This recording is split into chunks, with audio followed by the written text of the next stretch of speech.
how do we feel about organic versus paid ads right now? You got to start organic. People that go to paid ads because they're not making sales, it's generally because their messaging's off. And so then they spend all this money on paid ads only to find out that the same problem exists. I've done that. Please, for the love, let's learn organic. Yeah. And what works organically while you're not spending money into then spend money on what works. Like we have a lady inside our creator launch program. She's 2,800 followers and she made 60K in January. And so I don't think you need to have a big audience. I do think that you need structure, clear messaging, and systems, which is what she has.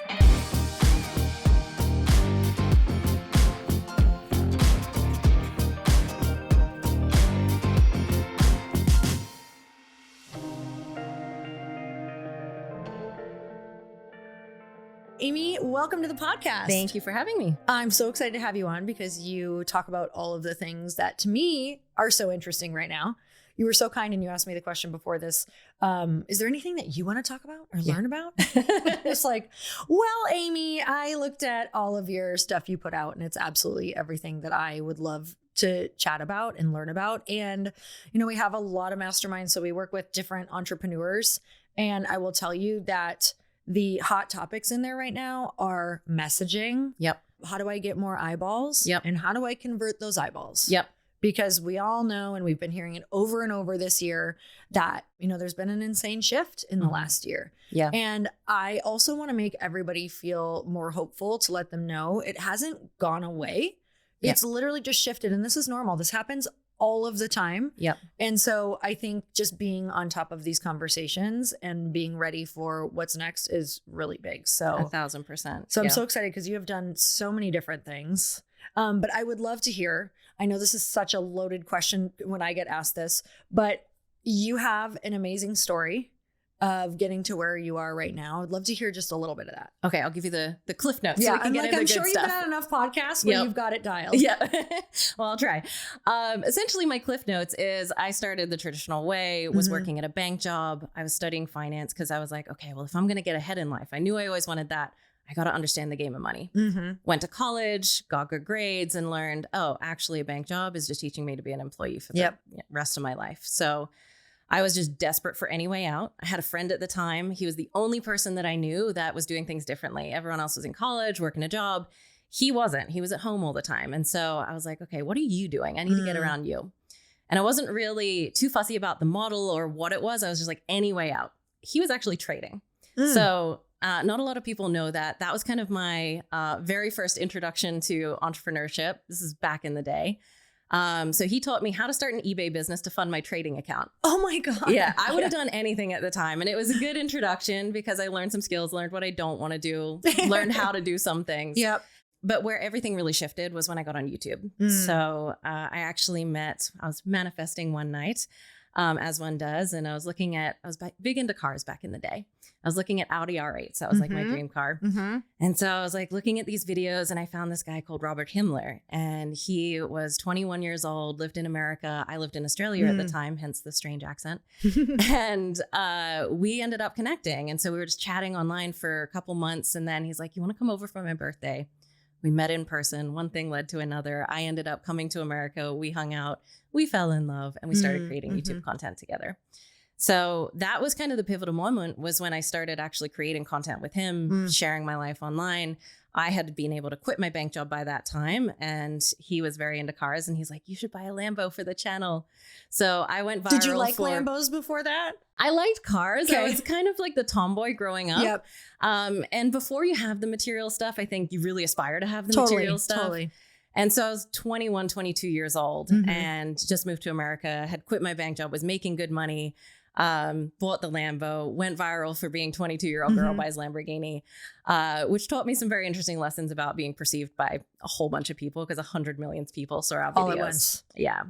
So it was a lot. But the positive to come out of that was, this is like before the era of online courses and, you know, the way that things are now, is people wanted to learn. They wanted to learn what I had learned. And I had been deep down the personal development, finance, education rabbit hole.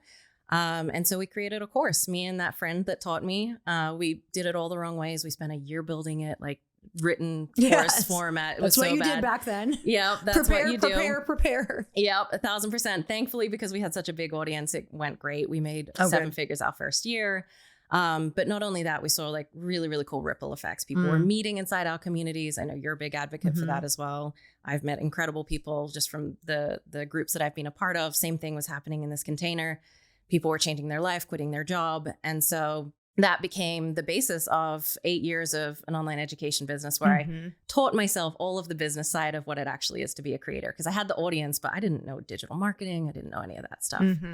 So yeah, that was kind of how it all started. And then that led into meeting incredible people in the space, working and partnering with them to grow their companies, now building MemberUp, a software company, the platform I wish I had to bring it all together. So it's kind of been a journey, but lots of interesting experiences along the way that have taught me a lot of kind of unique different parts of being an entrepreneur. Yeah, I was going to say those are literally all the things that have made you so good at what you're doing now is you were in all of it and figuring it out. And you've now built something that you're like, God, I wish I would have had this as I was building. Yeah. But I have a really important question. Go for it. Did you learn how to shoot flames out of the back of your Lambo? Unfortunately, I have to say yes. I wish I didn't have to say yes. No, if you have a Lambo, you have to shoot the flames out the back. That's the funny thing. It's like, I'm such a huge advocate for having a personal brand, but the funny and cringy part of it is your entire life is documented. Even the parts where you're buying Lambos and shooting flames out the back. So I can find that video you're saying. Unfortunately, I'll make you a sweatshirt with a Lambo with flames shooting out with MemberUp on it. Oh no. It's your new marketing strategy. This is going to be great. Speaking of messaging, this is the angle. I'm going with it. It's going to be good. No, there's so much stuff that I'm like, just please don't Google the fitness days. Like that was so long ago and the things we did in war and all there's so much, but I love it. Like you have to love that version of yourself and look at what it did. 1,000%. If I never made that choice, if I never got online, if I never was cringe, like you're friends with Jasmine as well. We're constantly texting each other, like be more cringe, lean into the cringe because it truly does just change everything. If you're willing to just post the video, like so much comes from it, even if it is flamethrowing Lamborghinis. Yeah, exactly. Yeah. I'm going to find that video.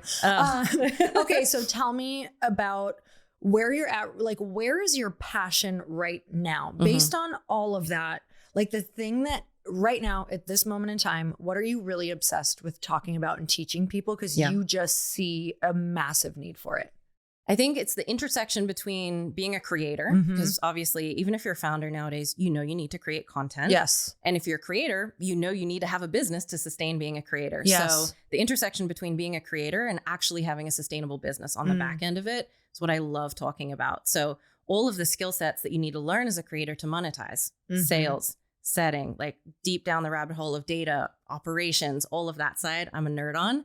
But at the same time, I really love, like I started as a creator. I really love creating content, the messaging of that, being able to connect with people and build a community online. So making it all make sense. How can we create content that serves our brand? How can we do it in a way where we don't create this massive, ginormous business that we started for freedom and then just drives us so far away from that? I am obsessed with, all things creator business. Okay, so we're gonna talk about all of the different avenues and kind of different levels of people too. So I want to start for more of the beginner. A lot of people that I who listen to this podcast, a lot of people in my world, they'll have one of those pieces.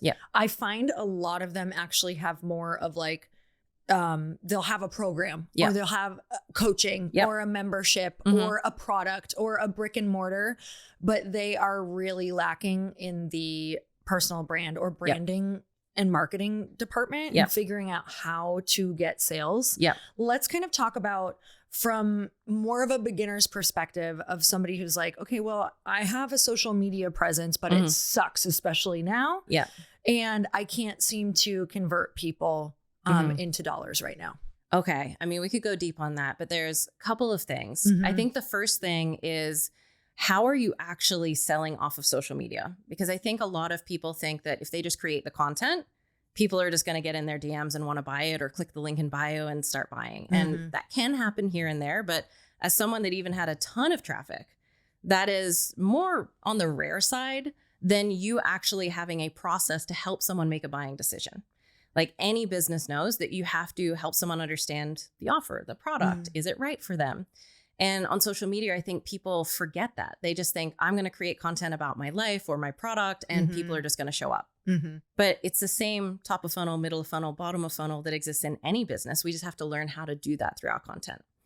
So the first thing is just knowing your avatar. It's like anything. Who are you speaking to? I think when we start to attach the word personal brand, it becomes about us instead of actually being about the audience that we're serving.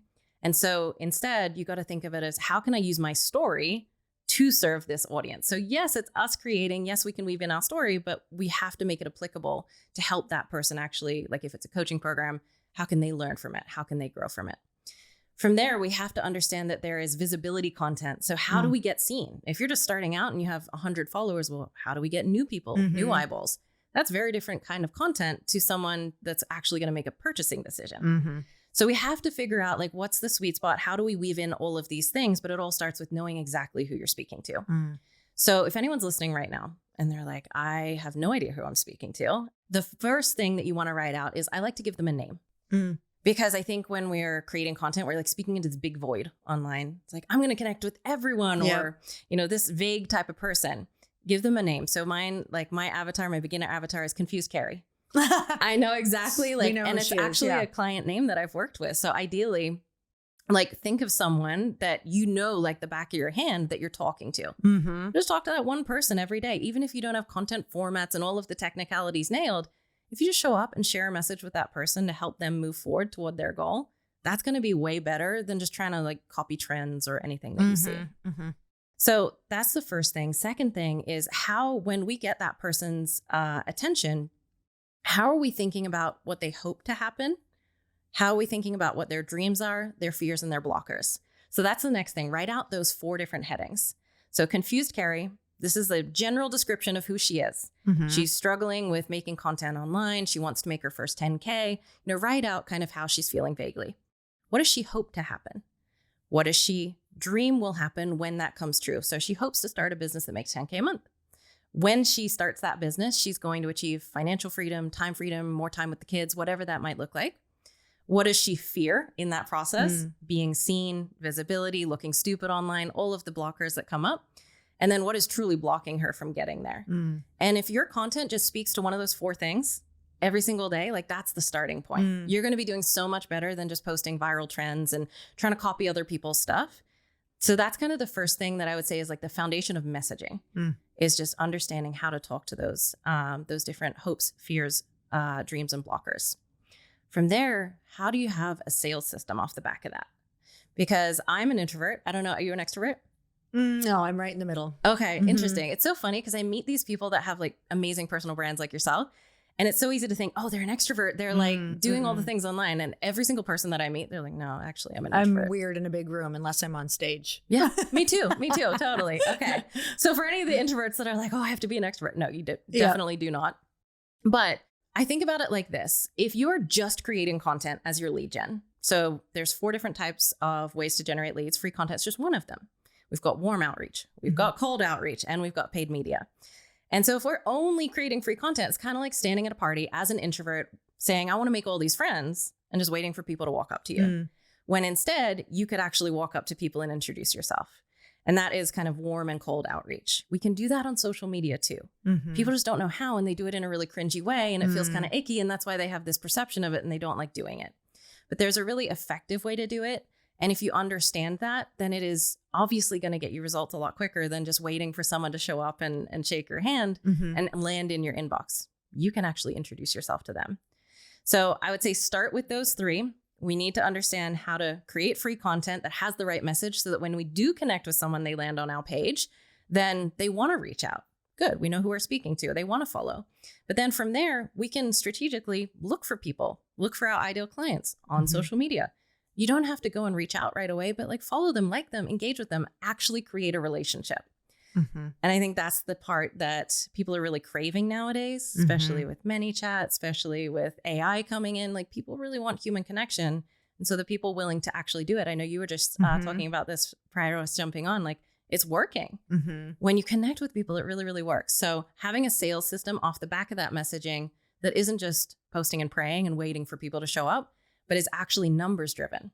Because if we know I connect with, let's say 30 people a day, and I have a strategic system to bring them through, and I make 2 sales off of that, it becomes very motivating to go, well, I'm going to connect with those 30 people today because I know that I make X amount.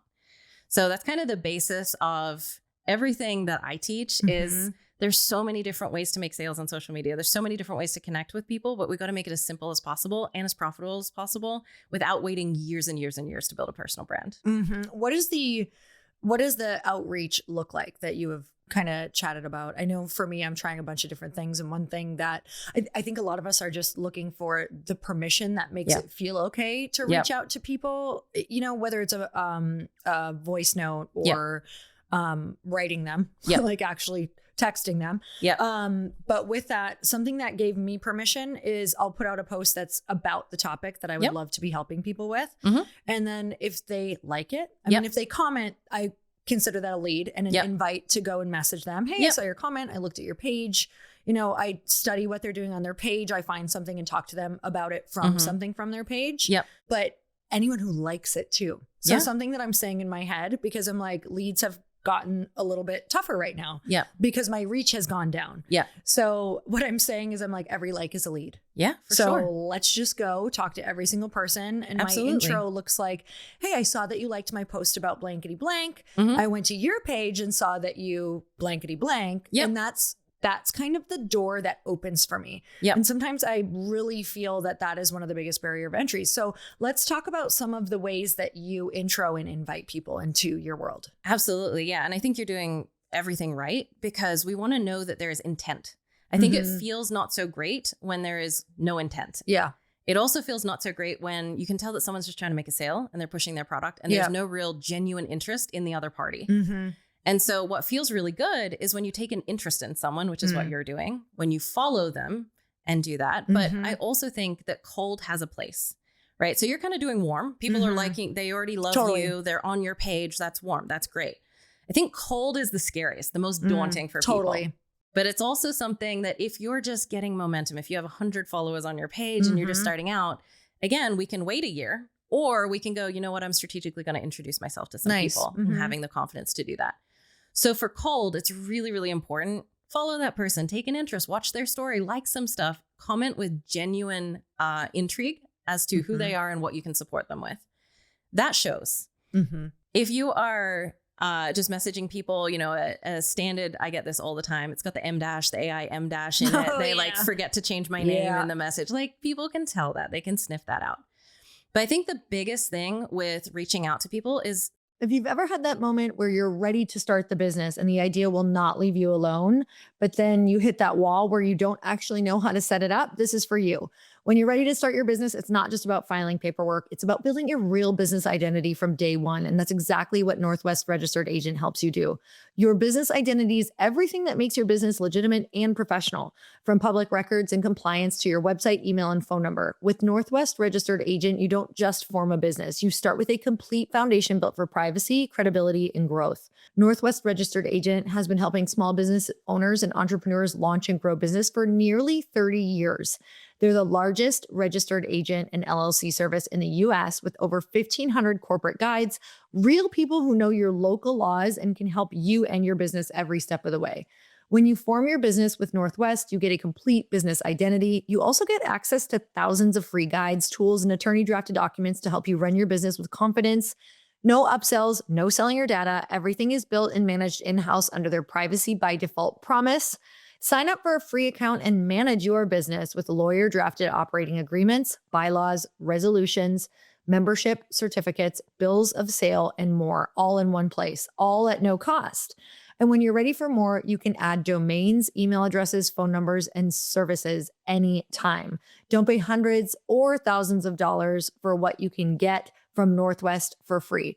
Visit northwestregisteredagent.com/earn free and start using free resources to build something amazing. Get more with Northwest Registered Agent at northwestregisteredagent.com/earn free.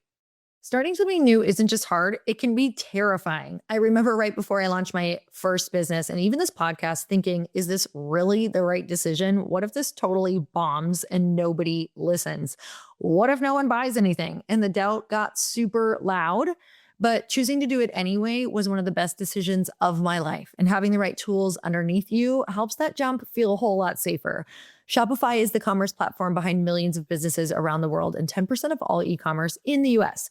From brands just getting started to household names, and it's what I trust with Glossy. With hundreds of ready-to-use templates, Shopify helps you build a beautiful online store that matches your brand's style. It's packed with helpful AI tools that write product descriptions, page headlines, and even enhance your product photography, which saves you so much time. You can tackle everything in one place: inventory, payments, analytics, and more. No juggling platforms, no tech overwhelm. And if you're wondering, what if I get stuck? Shopify's award-winning 24/7 customer support is always there to help. Plus, that iconic purple Shop Pay button gives you the best converting checkout on the planet, helping boost conversions and turn more carts into real sales. It's time to turn those what ifs into with Shopify today.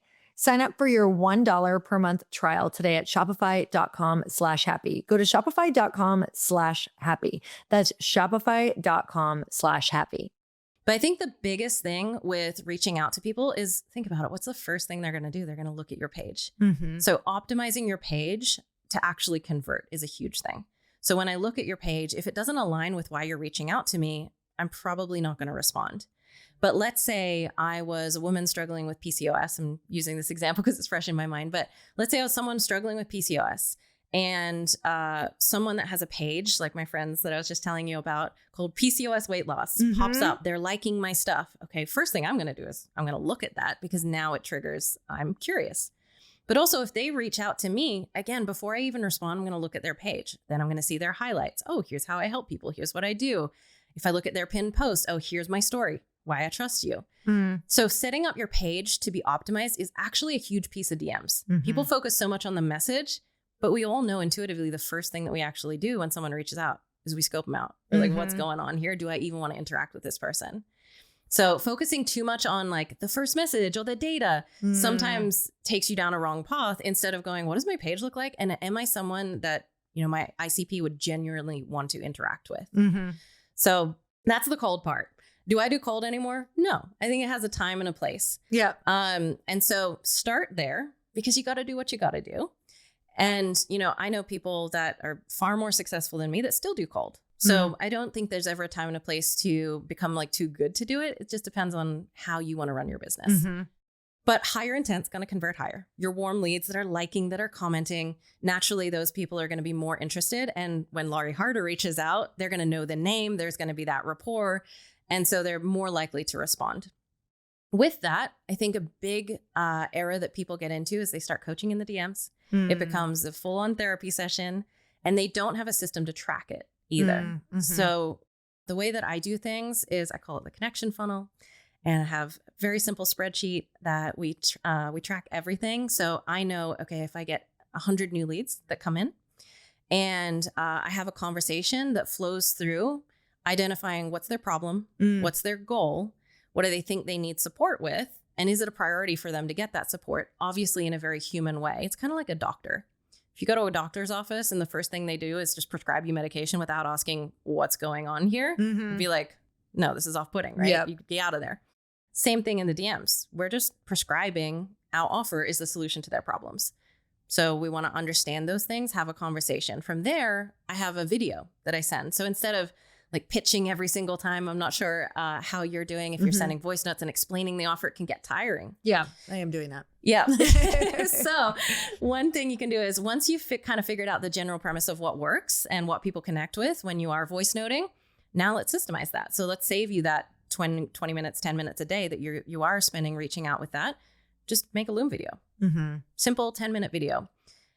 I think we're over the age of 90-minute webinars. They still work. It always, you know, the right strategy, the right person, it always works. But we're in the attention economy where I think attention span is this big. People are like, what do you want? Get to the point. So just stack that into like 5, 10, max 15-minute Loom video, walking through, hey, I'm inviting you into this thing. This is what the thing looks like. Here's all the details. Let me know if you're in or you're out, if you have any questions. It's very direct and to the point. And I've found that people really appreciate that. They're like, oh, great. Yeah, I was looking for this exact thing. Or they're like, no. Do you have that automated in your mini chat, or do you? No. Okay. Yes. I was going to say, so then you might send a voice note like what I'm doing. And then you're going to say, hey, I'm actually going to send you a video on this just so you can see what I'm talking about. Let me know if you have any questions. I'll circle back. Yep. Okay. Yep. So essentially, once you understand that you can support this person, Yep. because you want to qualify someone, you don't just want to Totally. invite everyone to work with you. What if you can't help them, right? Yep. So once you understand from asking questions and building that rapport, if there's someone that you can support, then yeah, you just send over that video and it gives them the opportunity to ask any questions. Some people sell directly from that, depending on how good they are at content and also how much trust they have with their audience and the price of the product. If it's generally anything over like $2,000, people want to have a conversation most of the time. There are exceptions to the rule, but most of the time they want to have a chat. So then you just set up a call, and that's how you book calls in the DMs. And so your VSL does all the heavy lifting, like the little video does all the heavy lifting of the selling. You've kind of systemized the questions in there, but I don't use ManyChat. I use it to deliver lead magnets. That's it. Did a big test. We spent about $300K on ads, me and a business partner who runs the same type of funnel. And we were like, okay, theoretically, speed to lead, ManyChat's going to be quicker. We could automate this entire thing. It was quicker, but we saw more people go through the funnel, less intent, less show up rate to calls, less rapport built, and lower sales. And so it would have been great if it had have worked, but I think it just shows that people don't trust AI as much as they trust connecting with a human. And so I think about automation as you can automate with software. We tried that, didn't really work. Or you can automate with humans. And so I think that's the edge nowadays, and having an escalation framework so that you can still do your voice notes. Like I'm still really in there, just like you're really in there, but you can't be in there 24/7 because you have a business to run. So having a small lean team to be able to support with that, and also knowing when to escalate to you to have a personal touch, I think is key. Okay. So what exactly, like what are the bones of the connection funnel then? Is it like, what does that system fully look like for you? Yeah. So, I mean, you have to have a profile that's optimized to convert. Like no matter what you do, no sales process can sell something that doesn't have a profile that makes sense for the offer you're selling and a good offer itself. So those are the foundations. We got to have that. From there, we start with doing warm, cold, and free content. Once we've hit kind of proof of concept and we have, at least a handful of clients, we're making close to 10K a month. That's when I run DM ads. So much of my growth has just come from learning how to run DM ads profitably. And if I know that I can get a lead for $5, that's my, exact avatar for the most part, have that conversation, they're high intent people, then your inbox is just constant all day long. And it becomes basically like the new CRM. So that's kind of the overarching view of it, but happy to dive into any of the details that you're wanting the juicy details on. Okay, so when you say profile, you mean an Instagram profile. And Correct.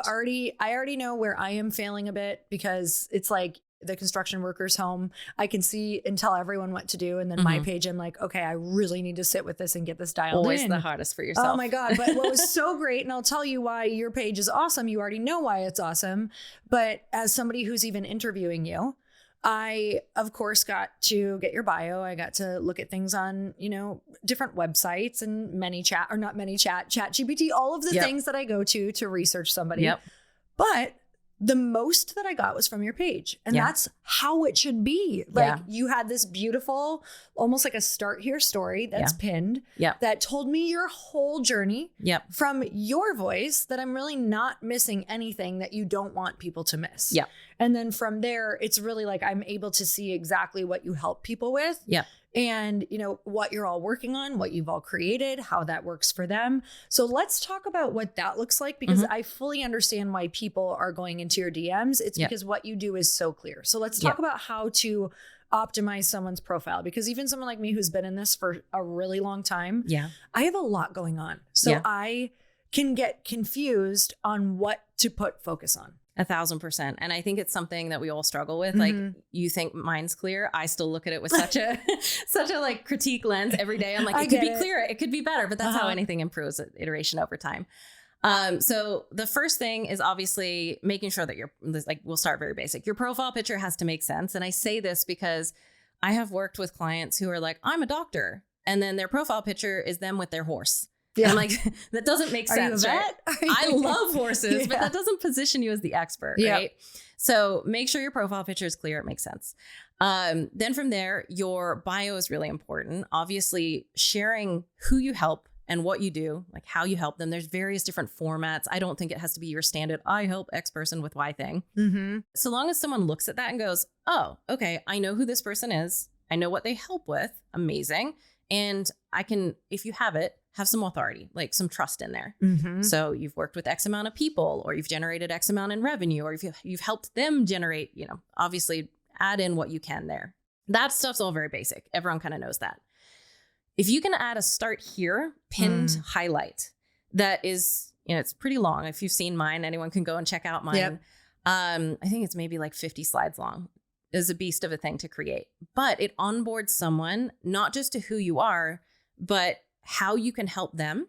And it follows a very specific framework. So this is something that is the big difference that I would say between pages that convert and pages that don't, is when you just go to someone's page and it's like, I help people with their nervous system recovery, right? And you're like, okay, cool. There's a lot of other people that do that, but this is cool. I'm interested in it. I'm going to follow.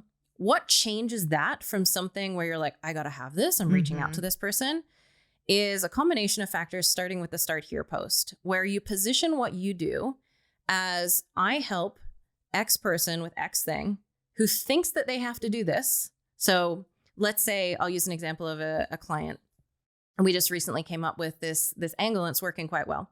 He's a health coach and functional nutritionist. So doing the functional side, but there's a lot of people doing that nowadays. We noticed a lot of people on sales calls were saying, I've tried everything before. I've done all the supplements. How is this any different? So we created a unique angle for him, which he really loves and is a part of his core program, but we weren't talking about it as much, which was genetics. So when someone looks at his Start Here now, basically it is, if you're this person with this problem, so if you're a woman, high performer who wants to lose the weight, you're struggling with inflammation, you have all of these symptoms. What you think you need to do is basically, eat well, exercise more, be stricter on your macros, all of the things that we think we must do. Then from there, actually what works is, and then he shares his approach and his unique mechanism. So that's kind of what you want to figure out for yourself is like, what is your unique mechanism? And then if you can depict that in your Start Here, and I wish I could have a visual to show you this because it would be a lot clearer. But if you can depict that in your Start Here post, your pin post, and that's the unique thing. So let's say you came to me and you were like, okay, let's say leads was the problem. And you're like, I'm looking for how to convert more people. And you came to my page and you're like, the connection funnel, that's interesting. I call it that for a reason. It's because it creates intrigue. And so I'm not just like, I help people generate leads. It's like, what's that? Now I'm curious. So it's my unique mechanism. And so you're curious about that. You look into my post and basically I'm like, oh, you think that you have to do manual voice note reach outs or whatever it might be. Maybe you're running a webinar, people aren't showing up. So all of the pain points. But actually everything changed for me when I started doing X. Here's what it actually looks like. And so that unique mechanism becomes the differentiator that now has you reaching out and you're like, what's this thing? I need to know more about it. Does that make sense? Okay. So everything that you're saying is revolving around systems. And I think this is one of the most challenging thing, maybe for everybody. Yeah. Is sometimes by the time you figure out a system, I feel like some systems have changed. So maybe you could tell me a little bit about what do you think is some of the first systems we should have in place for making sure that we have consistent sales? Yeah, good question. And I think that systems are what truly create freedom. So I've learned to love them, but people don't really understand that. And so they chase the wrong things, like a passive income business, which doesn't exist. It's like, it's a fantasy. Instead, if you actually want freedom in your business, you got to create systems so that someone can come in and do the job just as good as you could do. And it's all documented and they don't have to ask you for the details. So I love that we're talking about this because I'm a systems nerd. Anyone that's seen my SOP library knows this, but I'm obsessed because they free up my time. And that's what I ultimately want. So the first system that you need in any business that's more important than anything is a sales system. You have to be able to get leads and convert leads. You don't have a business otherwise. And I see operators who are like geeking out on all the back end of the business before they even have sales. You only want to systemize something when it's truly working and when you're ready to start handing it off to someone else. When you're just testing stuff, don't systemize anything. You're in the testing phase. But once something works, document it. And then we can kind of move into having someone else do that. When I think about like, what's the first system? Content is the key to everything, right? We have to create content, at least enough content on our page so that we can reach out to people and it makes sense when they get there. So just populate your page with a handful, 10, 20 posts that are really, really speaking to that avatar that makes sense for them so that when you go and introduce yourself at the party or reach out or like their post and they see your profile, they're like, this checks out. This is great. I'm curious about this person. So that's the first thing. And it doesn't even need to be much. I've seen people do this with like 20 posts of just really, really specific content for their avatar. So do that initially. But the main thing is consistency and reaching out to people or having them reach out to you. So knowing like, what is the minimum number of leads you want per day and doing the math on that. So with the connection funnel, if we think, let's say we get 30 new leads a day. Okay, well, at the end of the month, then we're going to at least have roughly, assuming we have free content too, around 1,000 leads at minimum. And if we know that 20% of those people that we reach out to are qualified and get our video, and then from there, 5% of those people actually end up converting, then we can reverse engineer and go, okay, reasonably, if I'm doing the minimum, I'm going to make X depending on the price of our product. And so you want to start to think about it like that instead of just randomly like, oh, I'm going to jump in the DMs here and there. And I think that's the big shift is thinking about it in terms of a numbers game while also still remembering that people are real people and they're not just numbers. Because that's what makes it all work. You can just go through the system and not really care about another human, and it doesn't work as well as actually putting intention into it. But it's just a reverse engineering the math, looking at the numbers, seeing how much do I want to make and what needs to happen? How many people do I need to reach out to? Understanding how many of those people are going to get the video, how many of those people convert. And it can be as simple as that. Okay, I love that. And watching the data. And that, I mean, truly for me, when I understand the numbers, I'm like, this is okay, great. Let me hit this. Let me hit 10 people a day. Let me hit 50 people a day. Like, what does it look like to do that? And then you have a focus. Because if you're anything like me, I'm a like creative visionary. If I wake up and I don't have a plan, I'm so lost. And I can do things that can move the needle, but they're sporadic and they're all over the place. And then you can feel like creatively, I think people who are creative can feel like a loser the fastest. Because I started as a creative. I get it. Oh my gosh. It is like it's one of my life's biggest challenges is like, I know how to move the needle, but it can be all over the place sometimes. So when you really started your systems, was it mainly you? What was maybe the first person who helped you? What were they doing? So I like to do everything in the business myself first because I just think you can't manage someone if you don't know what their role is. And I see so many entrepreneurs just want to outsource everything and they don't even understand what they're outsourcing. And then that's when people can really kind of take advantage of you as a business owner too. They're like, oh, this role's so complex. We're going to charge $20,000 for this. But if you know how to do it, you're like, no, that takes a couple hours a month or something. 1,000%. Or you just don't really get the respect from your team because they're like, you don't even understand how to do this. How are you even going to try and tell me to do it better? So I start doing everything myself, no matter what stage of business. Like even MemberUp, our software company, I did maybe 600 demo calls myself in the beginning. It's so important. So never being too proud to do it yourself. Start that way.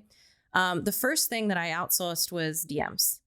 And so that was something that was very paramount. It must happen to generate leads. But at the same time, it was taking up a lot of my time. And it was something that I could systemize quite easily. I just have a flow chart. I have example conversations. I have Loom videos walking people through how we might respond.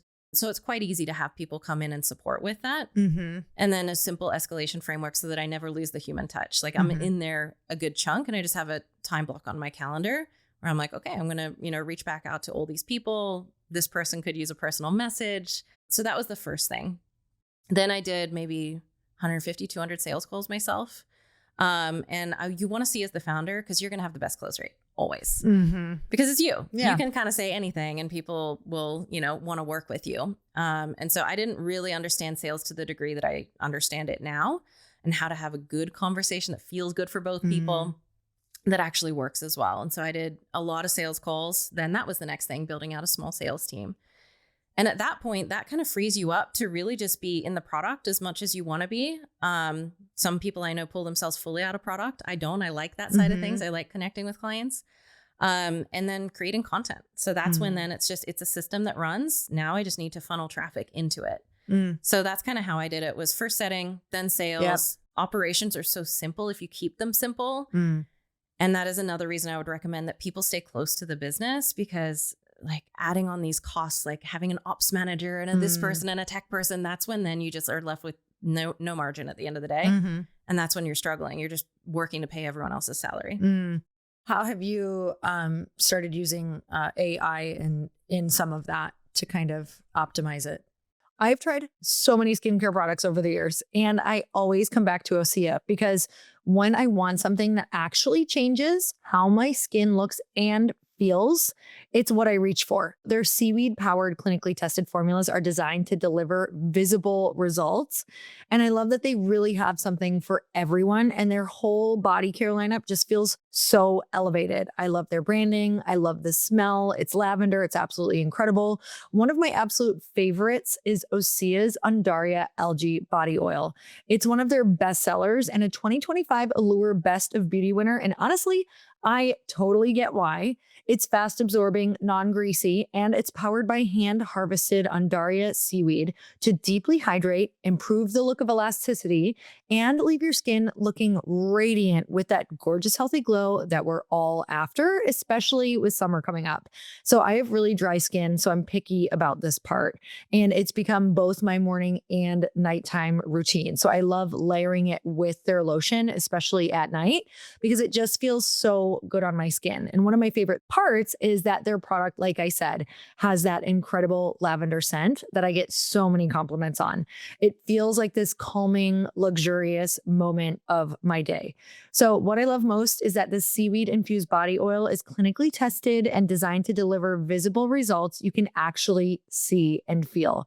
I noticed right away how much more hydrated my skin looked and how much smoother it felt. And that glow that everybody wants is actually immediate with this. So in a 2-week third-party clinical study of 53 women ages 25 to 65, 100% showed a significant improvement in moisturization and skin elasticity. You guys, 100% agreed their skin looked firmer and less crepey, and 100% agreed skin felt softer, smoother, and more supple. I have never heard of a study like that ever before.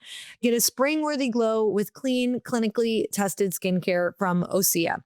And right now we have a special discount just for you, our listeners. Get 10% off your first order site-wide with code EARN at OseaMalibu.com. That's OSEA Malibu.com. Are you ready to take your business's marketing to the next level? Meet Brevo, the all-in-one marketing and CRM platform built to help you connect with customers, boost engagement, and grow your business smarter. With Brevo, you can manage all your customer interactions in one place. Nurture leads with their built-in CRM, reach your audience through email and SMS, and keep them coming back with powerful automations. But here's where it gets really exciting. Meet Aura, Brevo's AI assistant. Aura helps you craft smarter campaigns by suggesting personalized content, optimizing send times, and even analyzing performance data to help you improve your strategy in real time. It's like having a marketing expert on your team 24/7. And of course, Brevo offers advanced analytics, seamless integrations, and AI-driven personalization, everything you need to create multi-channel campaigns and hit the mark every time. Get started for free today or use code HAPPY50 to save 50% on starter and standard plans for the first 3 months of an annual subscription. Just head to brevo.com/happy and take your marketing further with Brevo and Aura. So a couple things. I created a Amy brain for behind the scenes. Yep. So for any like coaching escalations that we were getting, some of them were things where I'm like, oh, I know that I've spoken about this before, but maybe it just wasn't easy to find in an SOP or something. So we put every Loom, every coaching video, everything that I had ever done, you just create a custom GPT. And that's the first protocol is like ask that first and then you can escalate. I'm actually exploring Claudebot. Have you been? I've been kind of following. Yeah. So I haven't set it up. That's the goal this week, actually. So stay tuned. Okay. But exploring automating different things on that. But we have actually exceeded, I think, there's like obviously content systems where you can use AI to get a little bit more efficient in the ideation stage and stuff like that.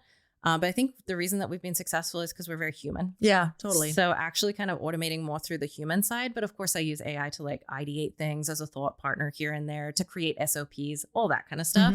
But nothing too novel just yet. But Claudebot is giving me hope. So we'll see. Okay, I love that. We're using our... Chris and I both have clones that have been so helpful just in some of our groups. And then also with some of our salespeople who have come on. It's like, how would they say this? What would they respond to that? And then if it, like you said, if it escalates or they don't know, it's kind of like then they can ask. But for the most part, the feedback has been insane. Like, because we fed it everything we've ever said or done or calls. And so it's pretty much exactly what we would be doing, which saves so much time. 1,000%. So where do you think we can, you know, with so much AI happening, where do you think we as humans can really put our energy and effort to stand out? Yeah. So I think as AI comes in more and more, the one thing that people are going to want more and more and will become scarce is trust. And so personal brand, I think, is your biggest moat against AI. And I actually did an interesting poll on my stories recently where it was like, how many of you want to make money online? Pretty much 100% of people. Yes. How many of you want to build a personal brand? It was much, much smaller percentage of people. But ironically, we all know that that is the conduit to making money online.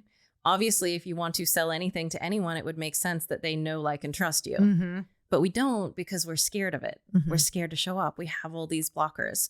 And so I think just removing those blockers, removing the fear, leaning into building a personal brand is going to set you up for success. We're seeing all these layoffs all across, you know, big businesses.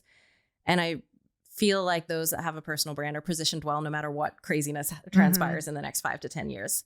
So I definitely think that. I think in-person events too. I know you do a lot of this. But again, if we are in this robotic world where people don't know who to trust, there's AI avatars of everyone walking around. It's like, what are people going to want more? It's like in COVID, we couldn't literally connect with our neighbors and we wanted it so bad. So I think just ask yourself the question as everything advances is like, what is becoming scarce and therefore what is going to be more in demand? So that's why, like, the connection funnel, I know that everyone's using ManyChat. Everyone's using DM set, like AI setters, and it's not what people really want. They're just trying to become more and more efficient. And so now what's scarce is human connection. So I'm leaning into that side of things. I'll tell you guys, I mean, right now I need to get more systematized after chatting with you. I'm going to work on that. But I'm doing it because it's working. And number two, I'm doing it because I actually feel more connected to the people who are coming in. Exactly. Like, it's helping me. Yes. Because one of the biggest things that I have learned is when you can get really systematized, once in a while you can show up in places and it doesn't feel good anymore because you've actually lost the pulse.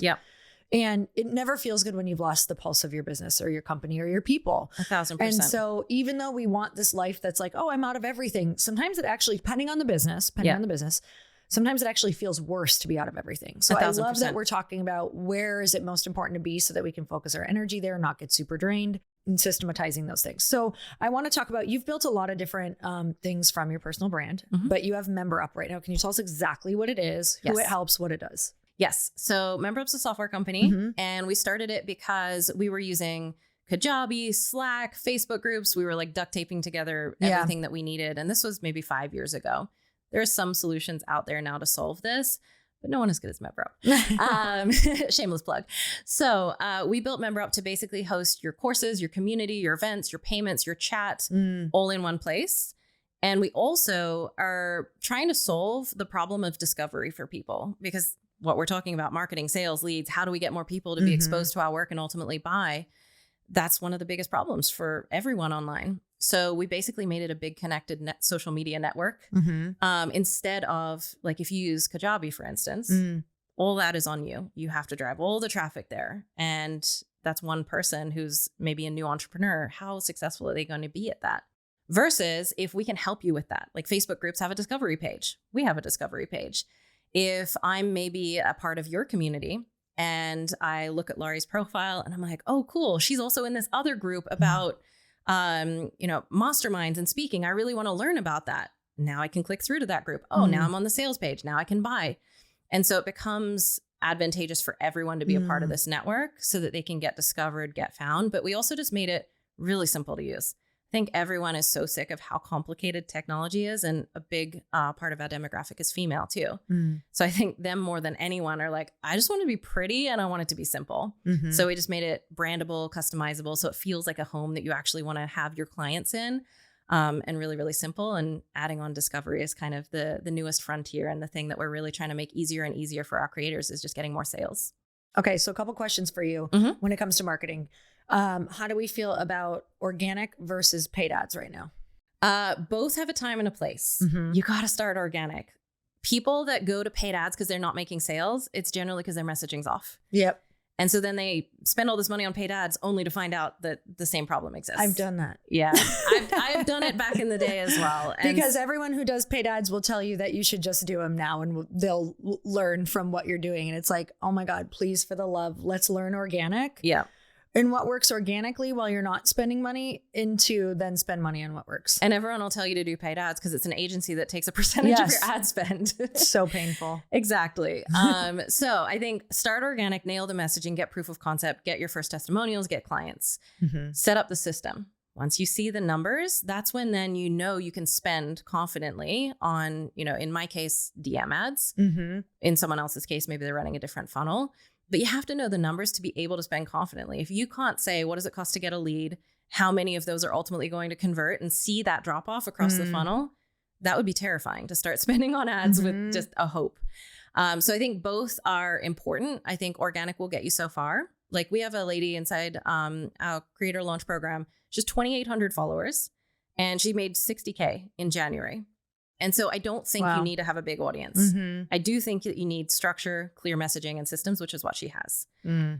If she hits a point with organic where she's like, man, I've maximized this channel, I can't possibly get any more out of organic, then we'll add on DM ads into a funnel that's already existing. And so she's just doing more of what's already working. It's not a new thing. So I always think about it like that, like when to add on a new channel, because I think that's a big thing for new entrepreneurs as well. Is like, we want to do everything, not even just new entrepreneurs. I'm guilty of this. I want to do everything all the time. I have a million different ideas. Same. I want to podcast. I want to start back on YouTube. I want to do all of these things. And it's like, in the beginning, you're one person. How are you realistically going to do all of that? So I have one marketing channel, one simple, clear offer to $1 million. Do that, then add on more. If you can't get to $1 million organically, let's max out organic.